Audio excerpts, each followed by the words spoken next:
تھا کہ be be Fatima بیٹی ہیں، آج بیٹی کی ولادت پر لوگوں کے منہ پڑ جاتے ہیں، طبیعت خراب ہو جاتی ہے، بیٹی کو بوجھ سمجھتے ہیں کہ یا اللہ یہ ہو گئی اب پتہ نہیں کیا ہوگا۔ ارے اللہ کے بندو ابھی تو پیدا ہوئی ہے، ابھی سے شادی کی فکر؟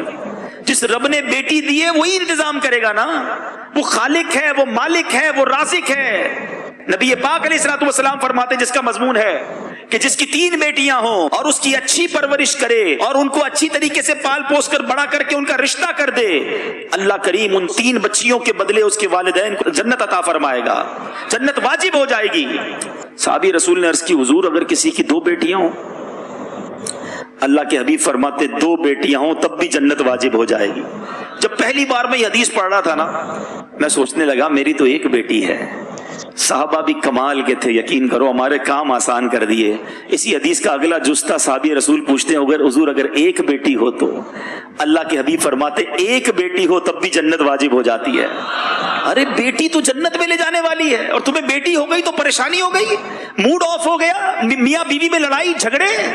ارے عورت کے ہاتھ میں ہے کیا بیٹی پیدا کرنا؟ لوگ طلاق دے دیتے ہیں اس بات پر کہ نہیں جناب بچیاں ہی پیدا کر رہی ہے۔ ارے اللہ کے بندو، اللہ کی بارگاہ میں سجدہ شکر ادا کرو، بے اولاد تو نہیں ہو۔ 20 سال ہو گئے لوگوں کی شادیوں کو اولاد نہیں ہوتا، اور اولاد ہو گئی تو تم موڈ خراب کر رہے ہو۔ نبی پاک علیہ الصلوۃ والسلام کا اپنی صاحبزادی سے انداز کیا تھا، بلکہ پہلے حدیث سن لو، ان تمام لوگوں کے لیے زبردست چوٹ ہے۔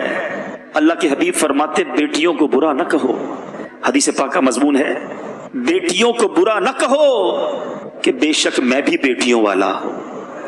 اللہ کے حبیب نے اپنے آپ کو صلی اللہ علیہ وسلم بیٹیوں والا کہا، اور فرمایا یہ تو ماں باپ کے لیے بڑی محبت والیاں ہوتی ہیں۔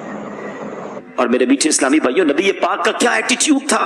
خاتون جنت بی بی فاطمہ، نبی پاک اگر بیٹھے ہوتے اور بی بی فاطمہ آتی تو نبی پاک کھڑے ہو جاتے، بیٹی کے لیے کھڑے ہو جاتے، اپنی بیٹی کا ہاتھ چومتے، جدھر نبی پاک بیٹھے ہوتے ادھر بی بی فاطمہ کو بٹھاتے اپنی جگہ پر، اور جب نبی پاک بی بی فاطمہ کے پاس جاتے بی بی فاطمہ کھڑی ہو جاتی، پیارے آقا کا ہاتھ چومتی اور اپنی جگہ بٹھاتی۔